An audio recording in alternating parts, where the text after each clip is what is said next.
আচ্ছা, যদি দেখতে পাও যে একটা কালো ছায়া 24 ঘন্টাই তোমার সাথে সাথে থাকে, হুট করে দেখতে পেলে ঘরের মধ্যে কেউ দৌড়ে চলে যাচ্ছে, আবার কখনো দেখলে কেউ অন্ধকারে দাঁড়িয়ে আছে, তাহলে কেমন লাগবে?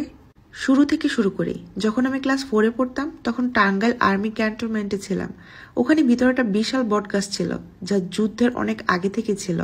তাছাড়া ঘরগুলো অনেক পুরনো ছিল, পাকিস্তানের আমলেরও আগের। সেখানে থাকলে কখনো বেশি দূরে যাওয়া হয়নি। এক বিকেলে খেলতে গিয়ে সেখানে চলে যাই। বিকেল হলে চারপাশ নিস্তব্ধতায় ভরা ছিল। খেলতে খেলতে হঠাৎ দেখি বাতাস শুরু হয়। মুহূর্তের মধ্যে কিছুটা অন্ধকার নেমে আসে।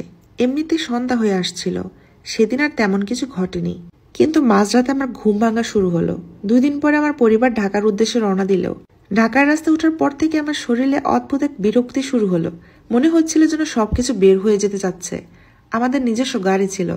ড্রাইভারকে বলেছিলাম জানালা খুলে দিতে। পরে সে খুলে দেয়, কিন্তু ভালো লাগার বদলে আরো বেশি খারাপ লাগতে শুরু করলো। এভাবে চলতে চলতে ঢাকা পৌঁছালাম। এরপর থেকে নাকি আমার আচরণে পরিবর্তন আসে। মা বাবা তো তাই বলতেন। এরপর 2 বছর কেটে যায়। তখনও সবকিছু মোটামুটি ঠিক ছিল, কিন্তু পুরোপুরি নয়। 7-এ ওঠার পর থেকে মা বাবা আমাকে টাঙ্গাইল পাঠিয়ে দিলেন। ততদিন আমাদের নিজস্ব বাড়ি তৈরি হয়ে গিয়েছিল। বলতে পারেন বাড়ির দেখাশোনা করতে আর কি। যদিও আমি তাদের কাছে জেদ ধরেছিলাম সেখানে যাওয়ার জন্য। বলে রাখি, হয়তো মনে হতে পারে ক্লাস 7-এর একটা ছেলে কিভাবে একা একা বাড়িতে থাকা শুরু করলো। আসলে তখন আমার শরীরের গঠন এমন ছিল যে দেখে মনে হতো আমি ক্লাস 9-এ পড়ি। বাড়িতে আসার পর শান্তি পেল, কিন্তু কিছু ঘটনা ঘটেছিল যা পরে বাবা মা জানতে পেরে আমাকে ফিরিয়ে নিতে চেয়েছিলেন, কিন্তু আমি দাদিকে দিয়ে আমার শরীর বন্ধ করে নিয়েছিলাম। আসার পরে অনেক ঘটনা ঘটেছে, তবে সময়ের অভাবে আমি শুধু গত 1 বছরের ঘটনাগুলোই বলবো। বাড়িতে প্রায় সময় একা থাকতে হয়, আর এমন কিছু ঘটনা ফেস করতে হয়েছিল যা অন্য কেউ থাকলে হয়তো বা চাপ নিতে পারতো না। মাঝরাতে বিরিয়ানির গন্ধ আসতো, যদিও এটা অনেকের মানুষের নাকেই যায়। তারপর আবার গুগু আওয়াজও শুনতে পেতাম যখন শুয়ে পড়তাম। আবার ছাদের মধ্যে কে জানে হাঁটতো। গত রোজার শেষে 10 থেকে 12টার দিকে শুয়ে পড়েছিলাম। হঠাৎ পায়ের দিক থেকে কেউ যেন পাটা টেনে ধরলো। আগে কখনো এত ভয় পাইনি, কারণ এসবের সঙ্গে মানিয়ে নিয়েছিলাম, কিন্তু সেদিন বেশ ভয় পেয়েছিলাম। পরে সূরা পরে গায়ে ফু দিয়েছিলাম এবং অজু করেছিলাম। আরেকদিন গরমের মধ্যে রুমে শুয়ে আছি, লাইট অন, ফ্যান অফ করা, গরম লাগছিল। আমি উপরে ফ্যানের দিকে তাকিয়ে মনে মনে ভাবছিলাম, ও ফ্যান তো বন্ধ, তাই হয়তো বা গরম লাগছে। বিশ্বাস করবেন না হয়তো, কিন্তু ফ্যান নিজে থেকে ঘুরে অন হয়ে গেল। ভয় পাইনি, তবে রুম থেকে বের হয়ে গিয়েছিলাম। বলে রাখা ভালো, আমার বাড়িটা একটা কবরস্থানের পাশে ছিল। ছাদে উঠলে কবরস্থানটা দেখা যেত, এমনকি আমি নিজেও মাঝে মাঝে সেখানে গিয়ে বসতাম। এবার মূল ঘটনার দিকে আসি। রাতে খেতে যাই, টয়লেটে যাই কিংবা টিভি দেখতে যাই, সবসময় একটা জিনিস আমার পিছু পিছু থাকতো, একটা কালো ছায়া, যে 24 ঘন্টায় আমার সাথে থাকতো। হুট করে দেখতাম ঘরের মধ্যে কেউ দৌড়ে চলে যাচ্ছে, আবার কখনো দেখতাম কেউ অন্ধকারে দাঁড়িয়ে আছে। গত ঈদের পরে আব্বা আম্মা ঢাকা চলে যান। আমি নিজ জেলাতে ছিলাম। সেদিন তারা বাসায় এসেছিলেন, জামা কাপড় রেখে গিয়েছিলেন ছাদে। পরে চলে যান। সেদিন সারাদিন বাড়ি থেকে বের হয়নি।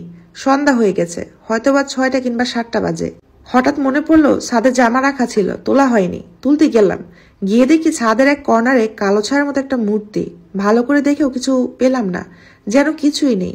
পরে জামা কাপড় তুলে সিঁড়ি দিয়ে নামতে গিয়ে আমার পাশ দিয়ে কালো একটা বিড়াল দৌড়ে চলে গেল। সেদিনও খুব ভয় পেয়েছিলাম। বিড়ালটা দৌড়ে আমার ঘরের দিকে গেল। আমি কিছুক্ষণ দাঁড়িয়ে থেকে ঘরে গিয়ে দেখি কিছু নেই। ঘরের অনেক জিনিস নাই হয়ে যেত। আজ মাছ রান্না করলে দেখতাম 1 পিস মাছ নেই। ঘরে কোনো জিনিস রাখলে তা পরে পাওয়া যেত না। আবার অনেকদিন পরে সেই জায়গাতেই দেখা যেত। কখনো ক্ষতি করেনি, কিন্তু ভয় দেখায়। বলতে পারেন যেন খেলা করে। এগুলোর সঙ্গে আমি আস্তে আস্তে মানিয়ে নিয়েছি। আমার দাদি খুব আমলধারী মানুষ।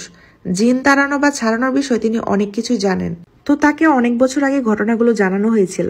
তিনি বলেছিলেন সময় মতো যদি এসব বোঝা যেত তাহলে এতটা পেয়ে বসতো না।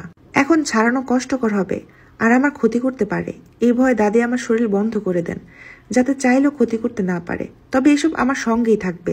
শেষে একটা ঘটনা বলি, যেটা আমার খুব ভালো লাগতো। জ্বর হলে আমার বেশ ভালো লাগতো। অবাক করার মতো হলেও এটা সত্যি। এই বছরে 4 বার জ্বর হয়েছিল। এর মধ্যে 2বার খুব বেশি তীব্র ছিল এবং বেশি দিন ধরে ছিল। জ্বরের সময়, বিশেষ করে যখন সারা রাত ছটফট করার পর মাঝরাতে ঘুম আসতো, তখন মনে হতো আমার চারপাশে অনেক মানুষ বসে আছে। আমি ধীরে ধীরে চোখ খুলে এটা অনুভব করতাম।